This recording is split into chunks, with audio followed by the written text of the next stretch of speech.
Hey, salut YouTube, bienvenue sur la chaîne de Vladi.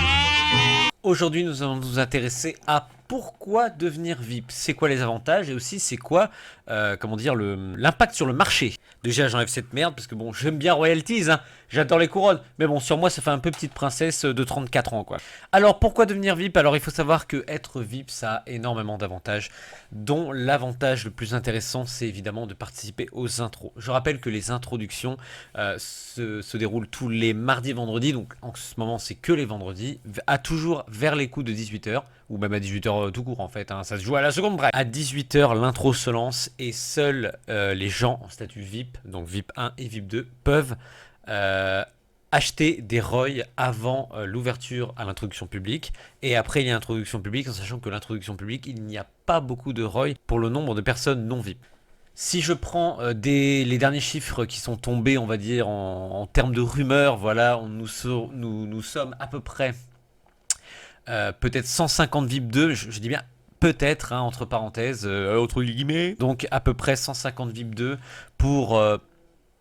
c'est difficile à quantifier, mais je dirais 1000 VIP 1, sûrement un peu plus, hein, je ne tiens pas de chiffre officiel, mais d'après les dernières rumeurs, donc on va dire entre les VIP 1 et les VIP 2, allez, on va dire 1500, on va arrondir au supérieur, 1500 VIP en tout, pour plus de 100, voire 110 000 utilisateurs de la plateforme. Alors je dis bien utilisateurs, pas forcément des utilisateurs actifs, hein. Le dernier chiffre c'était 100 000, mais c'était 100 000 personnes inscrites, donc c'est pas pareil les personnes inscrites et les personnes qui sont actives sur le site. Donc 1500, on va dire sur 100 000, c'est vraiment un petit pourcentage. Donc ça veut dire que tout le reste, bah, ce sont des personnes qui ne sont pas VIP. Ça veut dire que si je prends une introduction où il y a 4000 ROI pour les VIP et 1000 ROI seulement pour le public, bah évidemment, voilà, on a beaucoup moins de chances de toucher en tant que non-VIP que quand on est VIP. Alors, on va commencer par les avantages. Il y a deux types de VIP, il y a VIP 1 et VIP 2. Pour commencer, je vais juste vous dire comment on fait pour devenir VIP 1 ou VIP 2. Première chose pour devenir VIP, c'est minimum d'avoir 1000 ROI et de les garder. C'est important, hein. C'est pas 1000 ROI achetés, c'est 1000 ROI gardés. Ça veut dire qu'il faut que tu achètes 1000 ROI pour devenir VIP. On va dire qu'avec les ROI du marché, pour aller 3000, 4000 euros avec les frais inclus, tu peux avoir un pass VIP 1. Mais attention, ces 1000 ROI là, il faut les garder. Il ne faut pas les utiliser. Car si tu descends en dessous de 1000, tu repasses en non VIP. Et quand tu es non VIP, tu ne peux pas accéder aux introductions VIP. Attention. Donc, une fois que tu as holdé, c'est gardé. Hein, pour ceux qui ne sont pas très forts en anglais. En gros, dès que tu gardes ces 1000 ROI, tu débloques automatiquement le statut VIP 1. Quel avantage ça a d'être VIP 1? Bah, tout simplement, en fait, tu peux, comme je le disais juste avant tantôt, tu peux accéder au supply dédié pendant l'intro, donc c'est très intéressant. Après, il faut savoir, il ne faut pas se voiler la face. Moi, en ce moment, je touche pas mal les intros, mais il y a des VIP 2 et même des VIP 1 qui n'ont jamais touché d'intro alors qu'ils sont inscrits depuis peut-être 5-6 mois. Donc, c'est pas une valeur sûre, mais au moins, tu peux potentiellement toucher une introduction des ROI à 2 euros, hein, je rappelle, donc ça peut être vraiment très valable. Tu as aussi du coup le drop de merch et giveaway. Il faut savoir que quand on passe les paliers de VIP, VIP 1 et VIP 2, à chaque fois il y a des cadeaux envoyés de la part de Royalties. Ils sont pas obligés de le faire, mais ce sont des cadeaux comme un tapis de souris, un sac, un pull. Il y a énormément, voilà, de cadeaux offerts quand tu passes le palier VIP 1 et aussi le palier VIP 2, hein, ce sont deux packs différents. Donc voilà, tu n'es pas obligé de le faire, mais Royalties propose ça et je trouve que c'est super sympa de la part d'un site, quand tu investis ton argent, en fait, de t'offrir, voilà, des petits cadeaux de bienvenue. Je trouve ça super sympa. Et aussi, du coup, l'accès au Discord VIP. Donc, il faut savoir qu'actuellement, il y a un salon VIP 1 et un salon VIP 2 qui sont bien détachés. Passons maintenant au statut VIP 2 qui, lui, est beaucoup plus compliqué à accéder évidemment, il faut holder 5000 ROI. Donc là c'est plus 1000, c'est 5000, donc là si tu veux ça commence à peser dans le game. Donc actuellement d'après mes calculs je pense que avec le marché actuel pour à peu près 15 000 euros tu peux devenir VIP 2. Moi actuellement je suis VIP 2 depuis la mise en place du VIP 2 qui est arrivé fin octobre 2022. Donc il faut investir 5000 ROI et surtout les garder. Alors c'est ça le truc le plus compliqué. En fait, quand t'es VIP 1 et que tu galères, mais qu'un jour tu passes VIP 2, tu te dis putain mais en fait VIP 1 c'est easy quoi. Alors que évidemment VIP 2 c'est beaucoup plus compliqué parce qu'il faut 5000 ROI et surtout les garder. Moi à titre d'exemple, j'ai récupéré ma mise de départ sur Royalties depuis que j'investis sur la plateforme depuis juin, je vais dire juin-septembre parce qu'en juin j'ai juste versé un peu d'argent pour essayer et je m'y suis vraiment mis au mois de septembre. J'ai réussi à récupérer ma mise et actuellement en fait je joue avec les ROI que j'ai gagnés fait, c'est vraiment de la plus-value. Donc, je suis à peu près à 7500 ROI. J'ai pas tant que ça de ROI. Enfin, pas tant que ça. Quand t'es non VIP, c'est énorme. Mais je veux dire, pour un VIP 2, je pense que je suis dans la fourchette basse du nombre de ROI que j'ai en possession. La plupart des VIP 2 sont autour de 8000, 10 000 ROI. Déjà, 10 000 ROI, ça commence à peser, je te le dis. Donc, les avantages d'être VIP 2, l'avantage que tu as en plus du VIP 1, c'est très intéressant de le souligner, c'est que tu as des ROI alloués. On appelle ça les ROI garantis avant intro. Alors, je vais prendre un exemple. Par exemple, sur le prochain talent qui sort vendredi prochain. Donc, c'est Francisco Cerundolo. Francisco, tu vois, en tant que VIP 2, je peux prendre 15 ROI. Alors, tu vas me dire, 5000 ROI holdé pour être VIP 2 et te proposer que 15 ROI avant intro, c'est pas beaucoup. Mais en même temps, il faut savoir qu'il y a de plus en plus de VIP 2. Et du coup, plus il y a de VIP 2, bah moins évidemment il y aura de ROI alloués par VIP 2. C'est totalement logique. Donc 15 ROI, oui, c'est vrai que c'est pas beaucoup. Mais en même temps, si je loupe l'intro vendredi, bah, je suis sûr au moins d'avoir eu 15 ROI à 2 euros si tu veux. Donc c'est comme une garantie. Après, je peux prendre le contre-exemple par exemple de Khabib, qui a évidemment une supply d'intro beaucoup plus importante. Bah lui, je peux en prendre si je veux 600. Donc là par contre, ça devient intéressant d'être VIP 2, tu vois. Parce que 600 ROI à 2 euros, bah évidemment, actuellement, il n'y a aucun ROI en dessous de 2 euros. Il y en a de temps en temps, mais c'est pris tellement rapidement que c'est compliqué d'en avoir. Donc avoir des ROI à 2 euros, c'est sûr que c'est un super avantage. Après, attention, c'est pas parce que tu as des ROI à 2 euros que ça peut pas descendre en dessous, hein. Attention, mais en règle générale, il n'y a aucun ROI qui descend en dessous de 2 euros.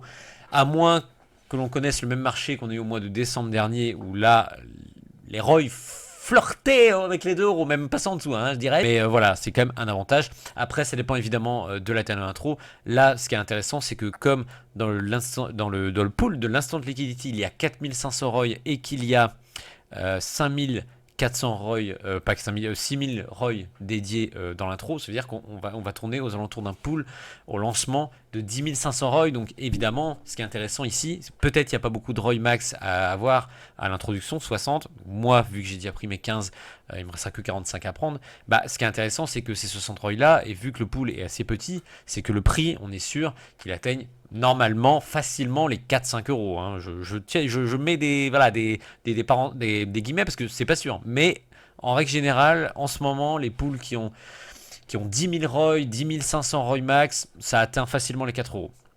À la différence de Khabib où lui, il y aura 130 000 ROI dans le pool au lancement, dans le liquidity pool, et 200 000 à l'intro.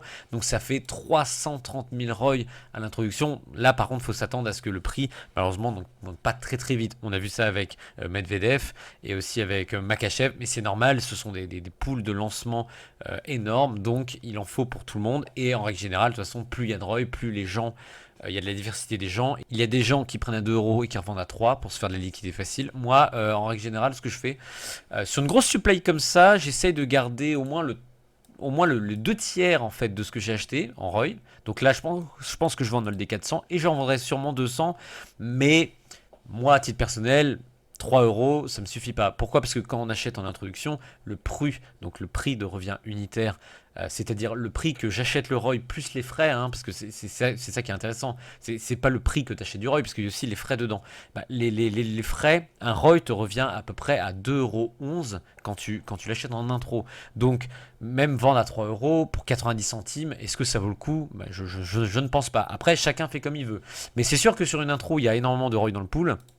À différence du talent de tennisman de vendredi, bah évidemment ça va pas être pareil parce que je pense qu'il va y avoir beaucoup de VIP qui vont toucher et sûrement holder.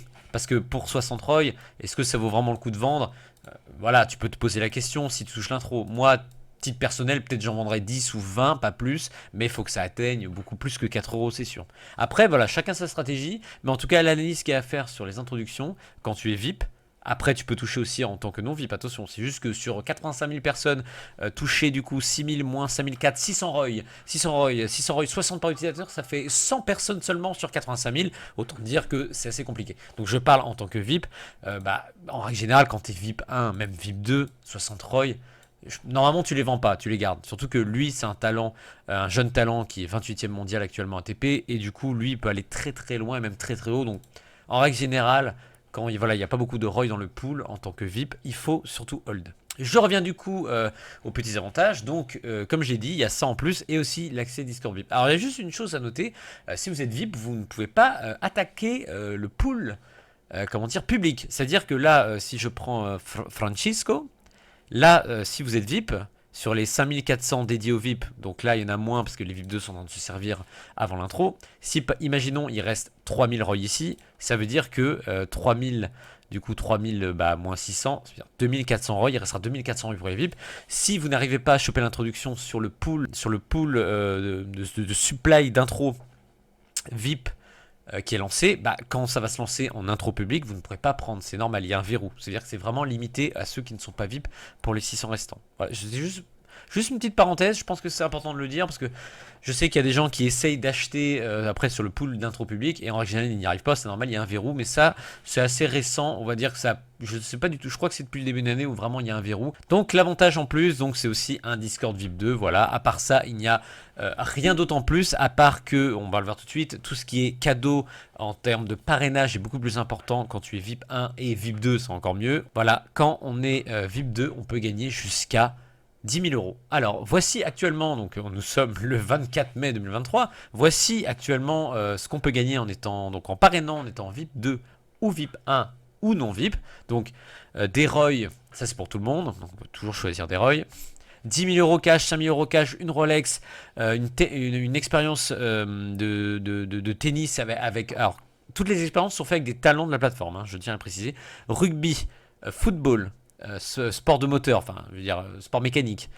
Tout ça, en fait, c'est spécialement au VIP 2. Voilà, c'est-à-dire que les VIP 1 et les non VIP, vous ne pourrez pas avoir cette chance de gagner ça, je veux dire, pardon, en parrainant des gens. Après, en tant que VIP 1, enfin, moi, je trouve que VIP 1, c'est pas forcément négatif par rapport au VIP 2. C'est-à-dire que moi, à un moment donné, je me suis posé la question, c'est est-ce que ça vaut pas le coup de vendre mes ROI et de repasser VIP 1 parce que, en fait, je trouve que le fait d'investir 4000 ROI pour, je vais pas dire si peu d'avantages, je vais pas dire ça, mais je veux dire, je trouve qu'il y a comme un monde d'écart. Bon, après, ce qui est bien, c'est que comme j'ai énormément de ROI, c'est vrai que ça me sert à rien non plus de repasser VIP 1. Mais ce que je veux dire, c'est que être VIP 1, je pense que c'est aussi bien, en fait, que d'être VIP 2. C'est juste que VIP 2, t'as un peu plus d'avantages. Mais clairement, il y a un monde d'écart entre non VIP et VIP 1. Par contre, je trouve qu'entre VIP 1 et VIP 2, il n'y a pas tant que ça d'écart.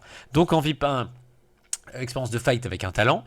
Maillot dédicacé, donc VIP 2 aussi, hein. Tout ça, de toute façon, les VIP 2 peuvent complètement tout avoir, mais en VIP 1, tu peux avoir un maillot dédicacé, un iPhone 14, un road trip, comme je le disais déjà dans la première vidéo avec minibar inclus à New York, 1000 euros cash, 500 euros cash, donc c'est quand même super intéressant. Après, tout le monde peut gagner des AirPods, PS5, Xbox, jusqu'à 100 euros en cash, 50, 15, 5 et 1 euro, c'est pas fou 1 euro mais bon. Donc c'est super important aussi d'être, tu vois, VIP, juste pour le côté parrainage, parce que tu peux te faire beaucoup de cadeaux. Il faut savoir que ça c'est évidemment pris sur Royalties, hein, c'est pas du vol. Royalties finance tout ça et c'est un bon programme pour aussi amener des gens. C'est vrai que ça favorise le fait d'amener des gens sur la plateforme et ça c'est super intéressant. Et enfin pour finir la petite note, pourquoi devenir VIP? Alors, très important sur Royalties, il faut savoir que si les prix montent autant de temps en temps, c'est parce que les gens hold. Pourquoi? Parce qu'à la base, Royalty, c'est une plateforme où tu investis. C'est pas une plateforme où tu arrives, tu achètes et tu vends. C'est pas forcément du trading instant. Mais il y a des gens qui font du trading instant. Attention, hein, je dis pas que la plateforme n'est faite pour ça, mais je pense que la plupart des gens qui arrivent sur la plateforme investissent de l'argent comme si tu allais au casino. C'est-à-dire moi, par exemple, quand je vais au casino, je prends 100 euros et je me dis, si je les perds, c'est pas grave, au moins je me suis amusé. La plupart des gens sont comme ça sur Royalties. Donc imagine, tu arrives avec 100 euros, tu investis. Il faut savoir que en fait, être VIP 1 ou VIP 2, c'est super important sur le marché en termes d'impact. Parce que le VIP 1 et VIP 2, surtout le VIP 2 parce qu'il y a plus de ROI, mais en gros, les VIP 2, par exemple comme moi, je suis obligé de holder des ROI. Ça veut dire que le fait de garder des ROI en stock va faire automatiquement monter les prix en liquidity pool. On parle pas là de order book évidemment, parce que order book c'est une chose différente, mais en liquidity pool, donc les talents qui peuvent se vendre et s'acheter 24 heures sur 24, 7 jours sur 7 à la plateforme, les gens comme nous, les VIP 1 et VIP 2, comme on est obligé de hold pour gagner notre statut, ce qui est bien c'est que ça a de l'impact sur le marché parce que du coup les prix augmentent. Donc indirectement, je dis pas que c'est grâce au VIP que la plateforme a autant de succès. Mais il faut savoir que toi, quand tu vas passer VIP, même si tu achètes des ROI et que tu peux pas y toucher, indirectement, en fait, tu te dis qu'il y a quand même plus de 1000 personnes qui le font déjà et ça permet de faire monter les prix. Donc, ce qui veut dire aussi que quand tu parraines quelqu'un qui potentiellement va un jour devenir VIP 1 ou VIP 2, ça va faire aussi monter les prix. Ça arrange tout le monde, ça bénéficie à tout le monde en fait la plateforme. Le fait de holder, ça permet en fait à ce que les prix montent. Voilà, on peut voir même sur Randall Kolo Muani qui a fait une pointe de ouf. Voilà, Kolo Muani qui est passé qui est très longtemps à 3 euros et d'un coup qui est passé à 7 euros. Il est monté à 10 euros. Là, il stagne un peu à 8. Mais tu vois, si tu avais pris des ROI à 3 euros seulement, bah en fait, tu aurais pu te faire beaucoup plus. Après, la question se vaut toujours si il faut vendre ou pas. Moi, je trouve qu'une plus-value est intéressant à vendre quand tu fais au moins le double. C'est-à-dire que tu achètes, on va dire, à 3 et que tu vends à 6. Après, c'est mon état d'esprit.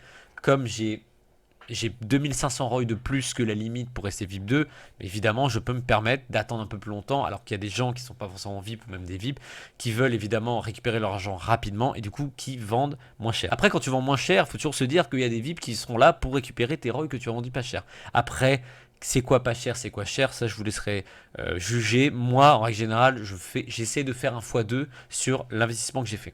Mais après, c'est pas facile parce qu'un x2, évidemment, il faut attendre. Il y a des ROI comme AO où j'ai pris à 4 euros, bah, il est monté à un moment assez haut, là il stagne. Je sais que si demain il monte à 8-10 euros, j'en vendrai une partie, c'est sûr. Voilà, j'espère que les vidéos t'ont plu. N'hésite pas à laisser un petit commentaire en bas de la vidéo et tu me dis ce que tu as pensé de cette magnifique et subtile vidéo. Je te dis à la prochaine. Ciao, ciao!